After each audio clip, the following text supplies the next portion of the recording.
This place reminds me of the shop Gabe and I used to go to. He'd save up for weeks from his shitty car wash job just to buy us something to listen to. It's crazy. Here I am, years later, still waiting for my big brother in the record store. Except this time, I'm buying the record.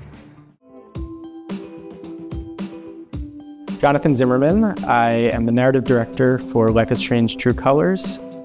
So it goes back to the first Life is Strange game that we made called Before the Storm. It told the story of this girl, Chloe.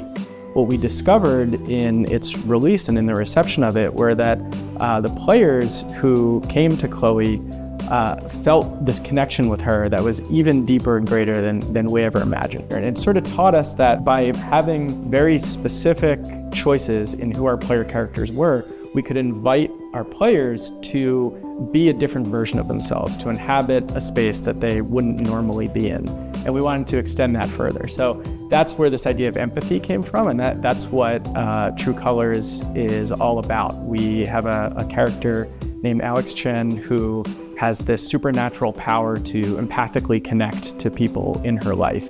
And it's sort of a gift and a curse. The gift is that she can understand people much deeper and better than you would ever imagine. The curse is that she can't turn it off, that when she's around people with strong emotions, going through something really big, she feels it, she connects with it, she experiences it much like they are. It's a really interesting idea because there is something special about games that other media doesn't have, where you are almost literally in the shoes of another character.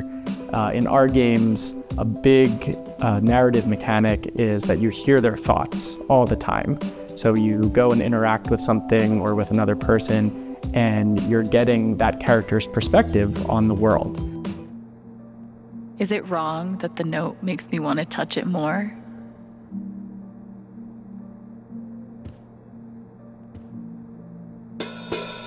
Games have this tremendous ability that is, on the one hand, very literary, almost novelistic in its way, but on the other hand, it's cinematic. It has all of the tools and the powers of cinematic storytelling. I can say I never had winning a Peabody on my career bingo card. I just didn't even know it was possible, and we're so honored and grateful. I take it as a tremendous accomplishment, but also a sort of galvanizing challenge to continue to push ourselves to be the best storytellers that we possibly can be, to recognize that games are just as literary as any other medium.